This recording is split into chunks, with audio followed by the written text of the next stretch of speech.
Hi, Elle Ingalls here at elleingles.com, coming to you from Michigan. Very excited about all the basketball going on, but I want to talk about abundance and beauty today. So I'm by a maple tree. I'm going to flip my camera actually to get close up of this beautiful maple tree for you. So this maple tree is quite old, and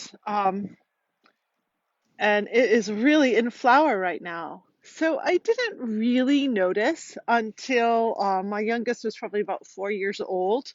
So let's see, that would be 2004. I didn't really notice the flowers of trees, except for the ones we call the flowering ones, like dogwood, magnolia, tulip trees, all that.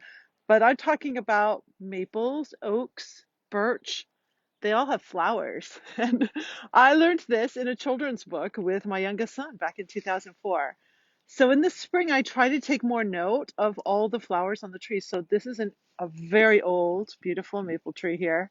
And here are its flowers blooming. And it's really gorgeous. I mean, it's really gorgeous. And I'm trying to see if I can find one of these that have, where are they? There's some that have kind of um, an even more advanced look to the flower. Oh, these are actually pretty good right here.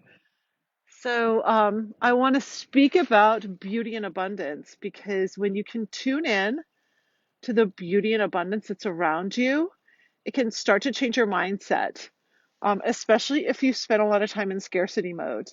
If you spent a lot of time um, living labels that you've been given throughout your lifetime. What do I mean by that? Well, let's walk and talk and see what else you see here that's abundant, like all of that grass over there. Some sort of special grass that is all over the highlands here. Um, a lot of times we have been conditioned from the time we're quite young to view things um, in a scarcity mindset. If you grew up with parents who said, we can't afford that, or your guardians, we can't afford that, we can't have that, we don't have enough money for that, um, any sort of scarcity talk like that, it becomes a part of your story about abundance and scarcity, that there are scarce resources. We live in a pretty abundant world.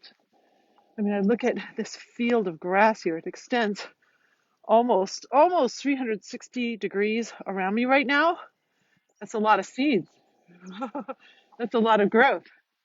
I have a favorite mentor or guru who's passed away a few years ago, Stuart Wilde, who does a wonderful talk in abundance. I think I might drop it down here in a comment. Um, One of his little stories is how nature's peach tree is incredibly abundant. In the fall, there's so much fruit, it's laden with fruit. And he jokes that if people were to have designed peach trees, there would have been so many incredible limiters. There would only be one peach tree, and in order to get to the peach tree, you've got to go through a gate, and you have to get special permission. And then the number of peaches you could even take a look at would be limited.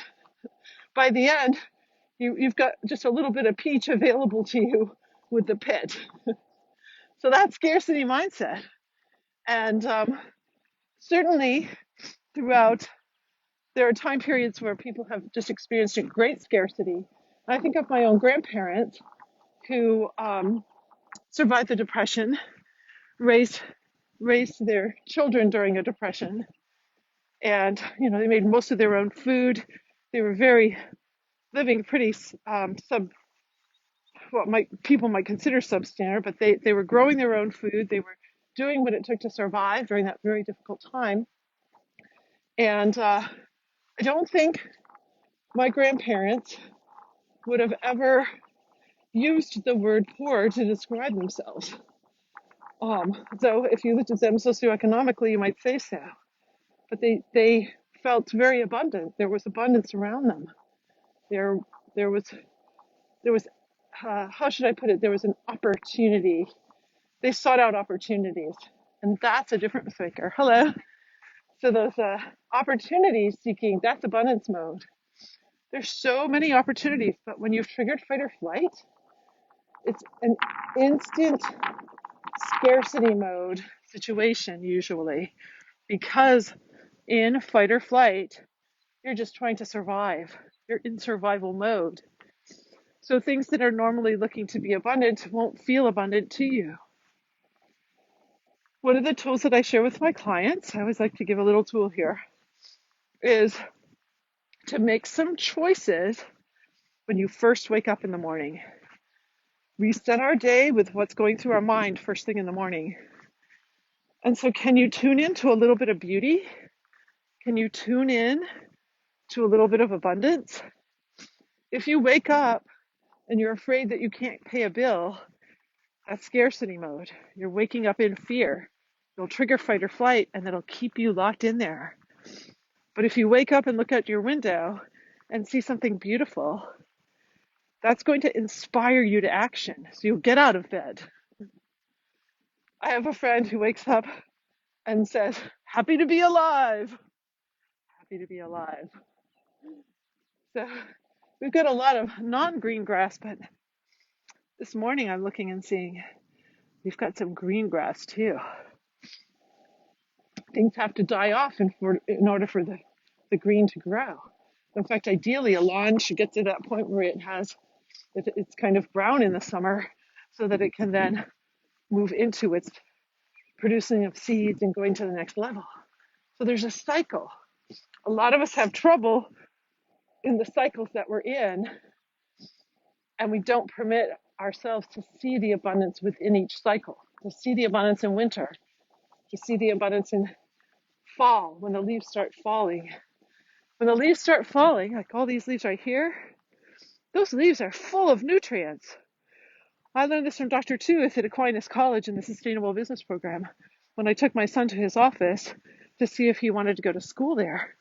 And he pointed out that all of these leaves right here, when they decompose, they provide the exact nutrients that this beautiful spruce tree needs in order to survive. Look at all these little things. Talk about abundance. This spruce tree has dropped all these little end pieces.